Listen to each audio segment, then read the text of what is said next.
Основополагающие коррупционные проявления заключаются в противоречиях, заложенных в действующем законодательстве.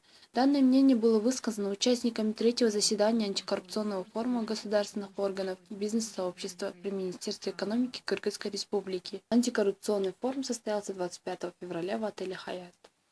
Сегодня прошло третье заседание антикоррупционного форума, который является площадкой между бизнесом и государственными органами. В основном сегодняшняя тема была тема строительного сектора и связанная проблема строительного сектора с подключением коммуникаций. В частности, говорили об электроэнергии и представители ассоциации GIA